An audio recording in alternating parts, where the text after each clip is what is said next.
hai nữa. Anh tôi hai kia đi thả nhau rồi. Hả chị mà, giờ nó hài á.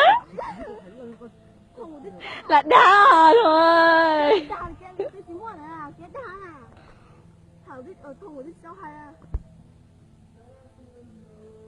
Giờ món bỏ kia cả xíu nữa. Là thùng. Đó, không phải đó. Đó. Đó. Này tí tụi nhà cả lại gì này tôi chỉ duyên.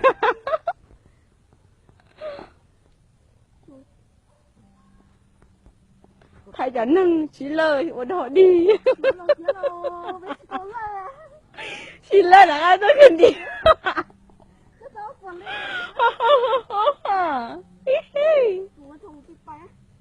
Này nó bèo thì thùng yên chẳng. Nó bèo tụi bên nhà nó bèo chờ tụi chỉ đang bèo thùng chạy hả cầm lại nó tụi tụi chạy về hụt tiền mình mạnh chạy xong. Gỡ nét ra tao luôn.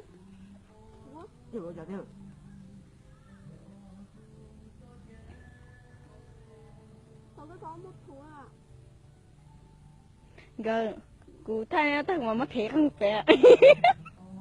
Yêu cái thằng đó tiền. Mấy điều gì mua á?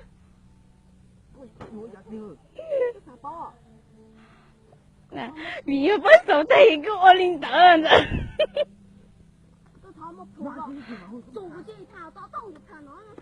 Giờ chính là dùng cái được chết. Giờ chứ cần kia anh. Ôi người chẳng mất không.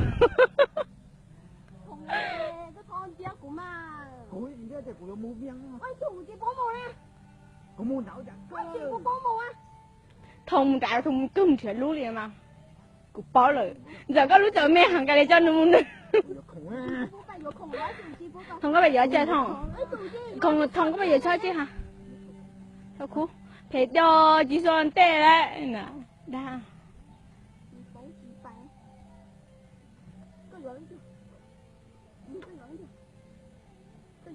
Rồi tiêu cho nó đỡ ngập bố mà. Cái thỏ nó còn một con ngọt của con một. Cái thỏ phèn đâu của. Cái chuyện gió phèn đâu vậy? Lọ. Thùng chi mua á. Rồi, anh ông chỉ chui trong thế cho ô chào á. Nè. Cái này thì nó ấy giống anh ông chỉ trong cái Thùng chi mua á.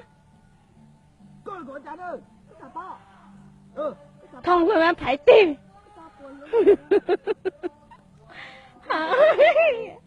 Chá, sợ được các anh chị nó xin lờ.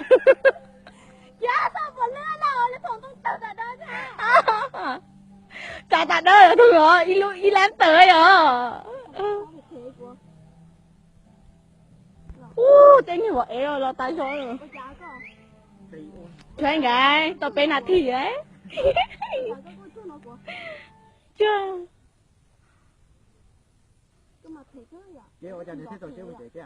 Cô chẳng bối tê, cho một bữa phải tê.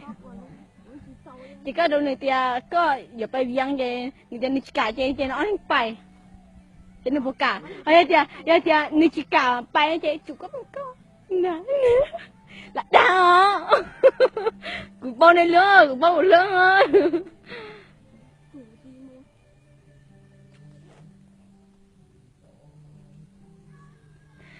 Giờ đến thùng tía nè nè. Giờ ya bé tên nó chơi giống à lọ.